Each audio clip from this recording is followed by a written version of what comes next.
आज मी माझ्या आयुष्यात पहिल्यांदा विमान प्रवास करत होतो। माझ्या बाबांनी मला जळगाव एअरपोर्ट वरती सोडलं आणि तेवढ्यातच एक फ्लाईट हैदराबाद साठी निघाली आणि तेवढ्यातच मला असं वाटलं की आपली फ्लाईट मिस झाली बाई। हा विमान प्रवास माझ्या आयुष्यातला पहिला प्रवास होता, त्यामुळे कुठलीच कल्पना नव्हती की काय प्रोसेस असते आणि कसं पुढे जायचं असतं। मग सगळ्यात पहिलं आमचं आधार कार्ड वगैरे चेक केलं आणि बोर्डिंग पास दिली। बोर्डिंग पास घेतल्यानंतर एका वेटिंग एरियामध्ये आम्हाला बसवलं गेलं। थोड्या वेळात जळगावच्या एअरपोर्ट वरती फ्लाईट लँड झाली। विमान पाहून एकदम वेगळीच एक्साइटमेंट माझ्या मनात चालू होती। आता या प्रवासात मी एकटाच नाहीये, माझ्यासोबत माझा कझिन ब्रदर पण आहे। आता विमानात बसायची प्रोसेस म्हटल्यानंतर आपल्याला काहीच माहिती नव्हतं, पण हळूहळू एक एक गोष्ट आपल्याला सांगत जातात आणि आपण तसं फॉलो करत राहायचं। जसं जसं फ्लाईटच्या जवळ जात होतो तसं तसं एकदम वेगळी एक्साइटमेंट लेवल पीक करत। आणि मला हे माहित नव्हतं की आपल्या जळगाव एअरपोर्ट वरती पण माझे फॉलोअर्स आहेत आणि या भाऊला भेटून पण खूप भारी वाटलं आणि वेगळाच कॉन्फिडन्स बिल्ड झाला, कारण आपली माणसं असल्यानंतर काहीच टेन्शन नसतं।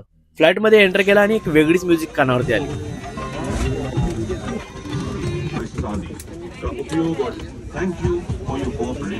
तर ही ट्रिप असणार आहे माझी गोवा एक्सप्लोर करण्याची, and this is the first part of exploring Goa.